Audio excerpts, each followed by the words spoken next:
नमस्कार, झारखंड समाचार में आप सबों का स्वागत है। आइए जानते हैं आज की तमाम छोटी बड़ी मुख्य खबरों को। अगवानी घाट पुल का 9 साल में 8 बार बढ़ाई गई समय सीमा, 2 बार गिर चुका है 1700 करोड़ का पुल। बिहार में गंगा नदी पर बन रहा 1716 करोड़ का पुल रविवार को रेत की दीवार की तरह ध्वस्त हो गया। गंगा नदी पर भागलपुर के सुल्तानगंज से खगड़िया के अगवानी के बीच बन रहा 4 लेन पुल निर्माण के दौरान दूसरी बार ढह गया। पिछले साल इसी पुल का स्ट्रक्चर ध्वस्त हो गया था। आप सबको बता दूं कि 2014 से ही बन रहे इस पुल को पूरा करने की समय सीमा 8 बार फेल हो गया है। अब जो है रविवार के इस हादसे के बाद न केवल एक और डेट लाइन फेल हो गई, बल्कि अब यह पुल कब तक बनकर तैयार होगा यह नहीं कहा जा सकता। झारखंड के 3 यात्रियों की मौत, 61 घायल, अस्पताल जाकर घायलों से मिली अफसरों की टीम। ओडिशा रेल हादसे में झारखंड के 3 यात्रियों की मौत हो चुकी है, जबकि इसमें 61 यात्री घायल हैं। इनका इलाज किया जा रहा है और आवश्यक मदद भी की जा रही है। झारखंड के सीएम हेमंत सोरेन के निर्देश पर अधिकारियों और डॉक्टरों की टीम ओडिशा के बालासोर स्थित घटनास्थल पर पहुंची और पीड़ितों से मुलाकात की। इस दौरान इलाजरत घायलों को उनके घर तक भेजा गया। मृतकों के शवों को भी गृह जिला भेज दिया गया है। इधर जो एक मृतक की शिनाख्त की कोशिश की जा रही है। सभी घायलों से संपर्क बनाकर झारखंड सरकार हर जरूरी मदद पहुँचाने में लगी हुई है। आप सबको बता दूं कि ओडिशा के बालासोर जिले में बहानागा रेलवे स्टेशन के समीप 2 जून की शाम हृदय विदारक रेल दुर्घटना हुई। इस हादसे के पीड़ितों की मदद, राहत और इलाज के लिए झारखंड सरकार तत्परता से जुटी है। मुख्यमंत्री हेमंत सोरेन के निर्देश पर श्रम सचिव के नेतृत्व में आला अधिकारी और डॉक्टरों की टीम ने रविवार को बालासोर में घटनास्थल का जायजा लिया और इस हादसे में झारखंड के पीड़ितों से मुलाकात कर पूरी जानकारी ली। आप सबको बता दें कि इस दुर्घटना में अब तक 275 यात्रियों की मौत हो चुकी है, जबकि 1000 से ज्यादा लोग घायल हुए हैं। जानकारी के अनुसार इस दुर्घटना में झारखंड के अभी तक 3 लोगों की मौत हो चुकी है, जबकि 61 लोग घायल हैं। ओडिशा ट्रेन हादसे में गोड्डा के 2 मजदूरों की हुई मौत। काम की तलाश में चेन्नई जा रहे थे दोनों, गांव में पसरा मातम। ओडिशा के बालेश्वर में हुए रेल हादसे में कोरोमंडल एक्सप्रेस ट्रेन में सवार गोड्डा के 2 मजदूरों की मौत हो गई। शव वापस झारखंड लाने की सुविधा नहीं होने पर परिजन एक मृतक का अंतिम संस्कार बालेश्वर में ही करेंगे। मृतकों की पहचान 28 साल के मोहम्मद शमशाद और 56 साल के बच्चों मिस्त्री के रूप में हुई। शमशाद मेहरमा के गौरीपुर गांव के रहने वाले थे, वहीं बच्चों मिस्त्री महागामा प्रखंड के परसा गांव के निवासी थे। दोनों के शव स्वजनों को मिल गया है। शव वापस लाने की सुविधा नहीं मिलने के कारण बच्चों मिस्त्री के शव का अंतिम संस्कार बालेश्वर में ही करने का निर्णय लिया गया है। केंद्रीय मंत्री अर्जुन मुंडा ने एकलव्य आदर्श आवासीय विद्यालय का किया शिलान्यास, बोले मिलेगी क्वालिटी एजुकेशन। झारखंड के खुट्टी जिले के अड़की प्रखंड के सुदूरवर्ती गांव बिरबांकी की तस्वीर अब बदल रही है। जहां कभी नक्सलियों की आवाज गूंजती थी, वहां अब शिक्षा की अलग जगेगी। बिरबांकी में लगभग 48 करोड़ की लागत से एकलव्य आदर्श आवासीय विद्यालय का निर्माण किया जाएगा। मोदी सरकार के 9 वर्ष पूरा होने के उपलक्ष्य में विकास तीर्थ के तहत रविवार को केंद्रीय मंत्री सह खुट्टी सांसद अर्जुन मुंडा, तमाड़ विधायक विकास कुमार मुंडा और पूर्व सांसद पद्म भूषण कड़िया मुंडा ने संयुक्त रूप से एकलव्य आदर्श विद्यालय का शिलान्यास किया। इस अवसर पर केंद्रीय मंत्री अर्जुन मुंडा ने कहा कि स्कूल भवन का निर्माण 18 महीने के अंदर पूरा करना है। भवन के पूर्ण होते ही स्कूल शुरू कर दिया जाएगा। उन्होंने कहा कि अब अड़की के सुदूरवर्ती क्षेत्र के आदिवासी बच्चे भी शिक्षित होंगे। यहाँ से भी डॉक्टर, इंजीनियर और अधिकारी बनेंगे। खेल के क्षेत्र में अपना परचम लहराएंगे। उन्होंने कहा कि एकलव्य आदर्श विद्यालय में अच्छी गुणवत्ता की शिक्षा प्रदान की जाएगी। प्रखंड के बच्चों को स्कूल में प्राथमिकता मिलेगी। भगवान बिरसा मुंडा जेल म्यूजियम पहुंचे दीपक प्रकाश, बोले राज्यवासियों के लिए है तीर्थस्थल। भारतीय जनता पार्टी द्वारा आयोजित विकास तीर्थ कार्यक्रम के तहत प्रदेश अध्यक्ष एवं सांसद दीपक प्रकाश ने रांची के पुराना जेल भवन स्थित भगवान बिरसा मुंडा पार्क एवं संग्रहालय का भ्रमण किया। इनके साथ रांची के विधायक सीपी सिंह भी साथ रहे। इस मौके पर प्रदेश अध्यक्ष ने कहा कि यह ऐतिहासिक शहीद स्मारक झारखंड की 3.25 करोड़ जनता के लिए तीर्थ स्थल के समान है। सांसद दीपक प्रकाश ने कहा कि प्रधानमंत्री नरेंद्र मोदी के मार्गदर्शन में भाजपा के डबल इंजन की सरकार ने इसे विकसित और महिमामंडित करने में कोई कसर नहीं छोड़ी। कहा कि मोदी सरकार ने भगवान बिरसा के शहादत स्थल को ही विकसित नहीं किया, बल्कि उनकी जन्मतिथि को जनजाति गौरव दिवस के रूप में मनाकर पूरी दुनिया में झारखंड का गौरव बढ़ाया। झामुमो का दामन छोड़कर कमल के हुए बालदेव भुइयां, प्रदेश अध्यक्ष दीपक प्रकाश बोले बीजेपी को मिलेगी मजबूती। ढोल नगाड़ों के साथ बीजेपी प्रदेश कार्यालय में रविवार को जमशेदपुर झामुमो दलित मोर्चा के जिला अध्यक्ष बलदेव भुइयां ने भाजपा का दामन थाम लिया।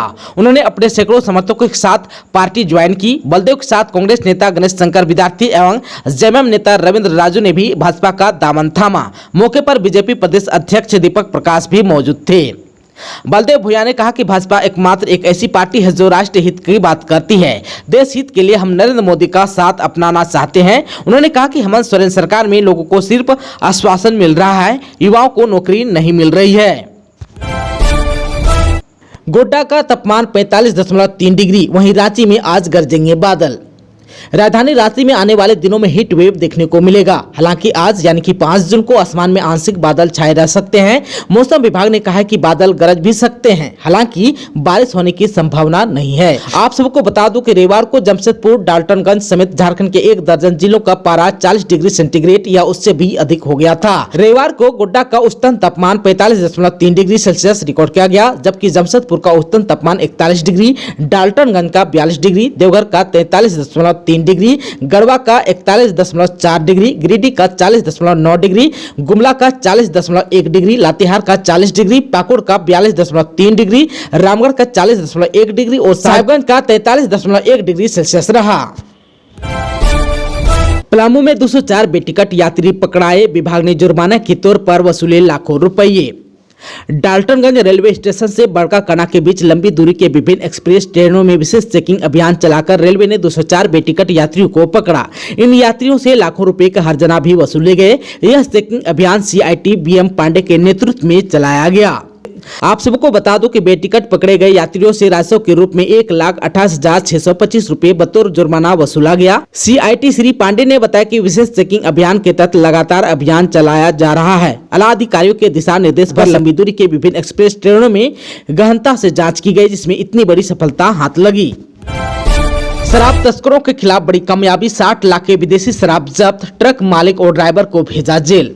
शराब तस्करों के खिलाफ चलाए जा रहे छापामारी अभियान में रविवार को प्रशासन को हजारीबाग के चौपारण में बड़ी सफलता हाथ लगी है। पुलिस ने गश्ती के दौरान NH2 पर हरियाणा से बिहार होकर झारखंड आ रहे विदेशी शराब की खेप को ट्रक के साथ जब्त कर लिया। थाना प्रभारी शंभुनंदन ईश्वर ने पुष्टि करते हुए बताया कि ट्रक से तलाशी के दौरान 15,960 बोतल विदेशी शराब, 2 सेट वीवो कंपनी का मोबाइल भी बरामद हुआ। बरामद शराब का बाजार मूल्य 60 लाख बताया जा रहा है। पुलिस ने गाड़ी पर सवार उस ट्रक के मालिक अनुज कुमार एवं चालक रविंद्र कुमार को गिरफ्तार कर रविवार को जेल भेज दिया। शराब की बोतलों पर नासिक की कंपनी छापेगी होलोग्राम, घोटाले में फंसी प्रिज्म कंपनी निरस्त। झारखंड में अब शराब की बोतलों पर लगाए जाने वाला होलोग्राम छापने की जिम्मेदारी भारत सरकार ने नासिक स्थित प्रेस को देने की तैयारी है। इसके लिए आवश्यक प्रक्रिया पूरी की जा रही है। वहीं सरकार ने prism holographic and films securities private limited से होलोग्राम छापने का काम वापस ले लिया है। इस संबंध में पत्र भी जारी कर दिया गया है। नई शराब नीति 2022 के तहत थोक शराब आपूर्ति करने वाले दोनों कंपनियों, सलाहकार और खुदरा शराब बेचने वाली एजेंसी पहले से झारखंड से बाहर की जा चुकी है। नक्सलियों की साजिश एक बार फिर नाकाम, 5-5 किलो के 2 ID बम बरामद। भाकपा माओवादी के खिलाफ 27 मई से टोंटो और गोयलकेरा में जारी सर्च ऑपरेशन के क्रम में रविवार को गोयलकेरा थाना अंतर्गत मारादेरी गांव से कोयड़ा के बीच जंगली और पहाड़ी क्षेत्र में नक्सलियों द्वारा पूर्व में लगाए गए 5-5 केजी के 2 ID बरामद कर सुरक्षा के दृष्टिकोण से बम निरोधक दस्ता की मदद से उसी स्थान पर नष्ट कर दिया गया। यह जानकारी पुलिस अधीक्षक आशुतोष शेखर ने दी। आप सबको बता दें कि नक्सलियों के खिलाफ पुलिस को लगातार सफलता मिल रही है। राज्यपाल CP राधाकृष्णन का नशामुक्त समाज के निर्माण पर जोर, बोले नशीली दवाओं के सेवन से जीवन होता है बर्बाद। राजधानी रांची के हरमू रोड स्थित प्रजापिता ब्रह्मा कुमारी ईश्वरी विश्वविद्यालय द्वारा आयोजित नशा मुक्त अभियान में राज्यपाल CP राधाकृष्णन ने शिरकत की। इस मौके पर राज्यपाल ने कहा कि इस अभियान की सफलता अकेले सिर्फ एक संगठन की जिम्मेदारी नहीं, इसके लिए समाज के सभी सदस्यों के सामूहिक प्रयास एवं सहयोग करने की जरूरत है। राज्यपाल CP राधाकृष्णन ने कहा कि नशाखोरी आधुनिक समाज की सबसे ज्वलंत समस्याओं में से एक है। कई मायनों में यह लाइलाज बीमारी से भी अधिक खतरनाक है। नस्ली दवाओं के सेवन से उनका जीवन तो बर्बाद होता ही है, उनके परिवार को भी बहुत पीड़ा का सामना करना पड़ता है। उन्होंने नशा मुक्ति अभियान के आयोजन के लिए प्रजापिता ब्रह्मा कुमारी ईश्वरीय विश्वविद्यालय को बधाई देते हुए कहा कि नशीले पदार्थों के सेवन एवं उसके दुष्परिणामों के बारे में जागरूकता पैदा करने के उद्देश्य से इस कार्यक्रम का आयोजन सराहनीय है। महास्नान के बाद 15 दिनों के लिए एकांतवास में गए भगवान जगन्नाथ 19 जून को श्रद्धालुओं को देंगे दर्शन। जगत नियंता भगवान श्री जगन्नाथ ज्येष्ठ पूर्णिमा पर महास्नान के बाद 15 दिनों के लिए एकांतवास के लिए चले गए। 19 जून को यह एकांतवास समाप्त होगा। रांची के जगन्नाथपुर स्थित श्री जगन्नाथ मंदिर में रविवार दोपहर 1 बजे महास्नान का अनुष्ठान हुआ। मंदिर के मुख्य पुजारी रामेश्वर पाड़ी समेत अन्य लोगों ने गर्भगृह से विग्रहों को मंडप में रखकर महास्नान अनुष्ठान कराया। करीब 3:30 पर भगवान जगन्नाथ अपनी बहन सुभद्रा और भाई बलभद्र के साथ एकांतवास में चले गए। शादी का सारा इंतजाम करने के बाद दूल्हे ने बंद कमरे में फांसी लगाकर कर ली आत्महत्या। परिवार में मचा कोहराम। देवघर के मधुपुर के सलिया गांव में शादी के घर जश्न और उत्साह का माहौल अचानक गम में बदल गया। दूल्हा खेलू दास ने फांसी लगाकर आत्महत्या कर ली। घटना के संबंध में बताया जाता है कि 26 वर्षीय युवक खेलू दास का विवाह बिहार के चानन कटोरिया में तय हुआ था। युवक ने खुद लड़की को देखकर पसंद किया था। सोमवार को खेलू की बारात जाने वाली थी। गांव और गोतिया के साथ खानपान था। खेलू ने खुद कार और डीजे बुकिंग के संबंध में बातचीत भी किया था। रविवार सुबह स्वजनों के साथ चाय पीने के बाद वह बोला, काफी थक गया हूं, सोने जा रहा हूं। इसी दौरान उसने अपने कमरे का दरवाजा बंद कर गमछा से पंखा में फांसी लगाकर झुल गया। कुछ देर बाद जब स्वजनों ने उसे आवाज दी और कमरा नहीं खुला तो खिड़की तोड़कर परिजन अंदर गए। उसे फंदे से उतारकर डॉक्टर के यहाँ ले गए, जहाँ डॉक्टर ने उसे मृत घोषित कर दिया। शादी शामिल होने आए रिश्तेदार भी घटना से अचंभित है। इधर जो है घटना की सूचना पर मधुपुर थाना के एसआई सामंत कुमार और रोबिन बेसरा पुलिस बल के साथ गांव पहुंचे। मृतक के स्वजनों से घटना की जानकारी लिया। इसके बाद शव को पंचनामा कर पोस्टमार्टम के लिए देवघर भेज दिया। बोकारो के गोमिया में महिला की संदेहास्पद परिस्थितियों में मौत। भाई ने ससुराल वालों पर हत्या करने का लगाया आरोप। गोमिया के होसिर पश्चिमी पंचायत के रथटाड़ के रहने वाले लालमोहन यादव की 30 वर्षीय पत्नी जिरवा देवी की मौत उसके घर में संदेहास्पद स्थिति में हो गई। घटना की जानकारी मिलते ही गोमिया थाना पुलिस रथटाड़ पहुंची और शव को कब्जे में लेकर पोस्टमार्टम के लिए भेज दिया। वहीं पुलिस मामले की छानबीन में जुटी है। इधर जो है घटना की सूचना मिलने पर मृतका का भाई भोला यादव चिड़ियागढ़ से रथटाड़ पहुंचा। उन्होंने अपनी बहन जिरवा देवी की गला दबाकर हत्या कर देने का आरोप लगाया। उन्होंने बताया कि वह शनिवार की रात चिड़ियागढ़ से रामगढ़ गया था। वहां पर रथटाड़ से फोन से जानकारी मिली कि उसकी बहन की मौत हो गई। इस सूचना पर रात के लगभग 1 बजे रथटाड़ पहुंचा। शव की छानबीन की तो देखा कि उसकी गले में दबा होने का निशान है। ऐसा लग रहा है जैसे उसकी हत्या गला दबाकर की गई है। जबकि मृतका की सास ने बताया कि बहू ने साड़ी का फंदा लगाकर अपने कमरे में आत्महत्या कर ली है। स्वजन के सहयोग से शव को उतारा गया। इधर जो है गोमिया थाना प्रभारी राजेश रंजन ने बताया कि मामला संदेहास्पद है। फिलहाल कुछ कहा नहीं जा सकता। पोस्टमार्टम रिपोर्ट आने के बाद ही कुछ कहा जा सकता है। दोस्तों, अभी तक आपने चैनल को सब्सक्राइब नहीं किया है तो प्लीज चैनल को सब्सक्राइब कर बेल आइकन को प्रेस कर दीजिएगा ताकि खबरों का अपडेट आपको मिलता रहेगा। इसके साथ ही आज के खबरों में बस इतना ही। हमें दीजिए इजाजत। नमस्कार।